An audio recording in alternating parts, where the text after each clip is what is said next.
ओहरे समय जब इस समय और कर्म कर दी पिया न खाए तो सब कुछ अधूरा है। और देखो पिया कहाँ जाए के रह गए से के हम सुनाब राजूदा सब गोतिया मेहमान मन के तहे दिल से जोहार है। दादा प्रणाम करत हो। हेलो अहिर जाति माने बड्डी हर हर हेलो दिन दहाड़े छेड़क लाई गई हूँ। अच्छा के दिलक दादा तोर का नाम के प्रमोद भाई वाह अच्छा प्रमोद गोप झरगांव बजाओ ताली। चले ठीक है।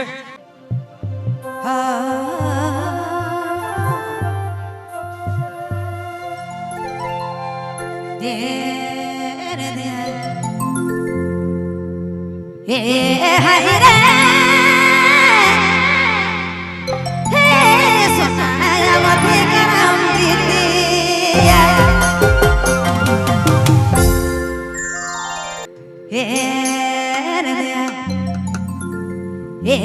हाय रे मैना मथे करम जीतिया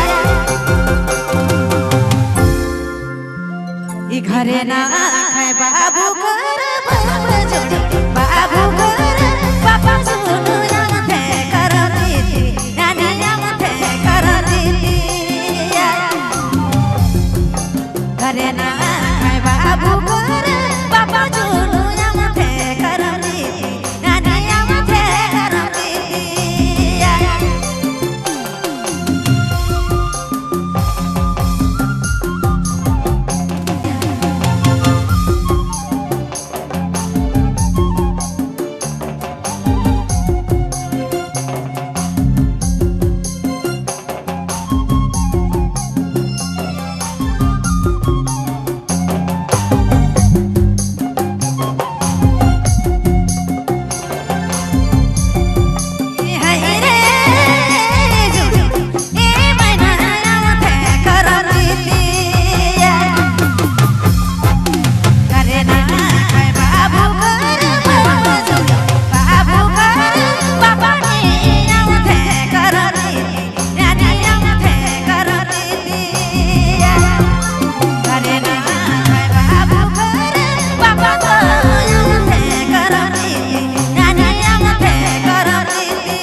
जोड़ी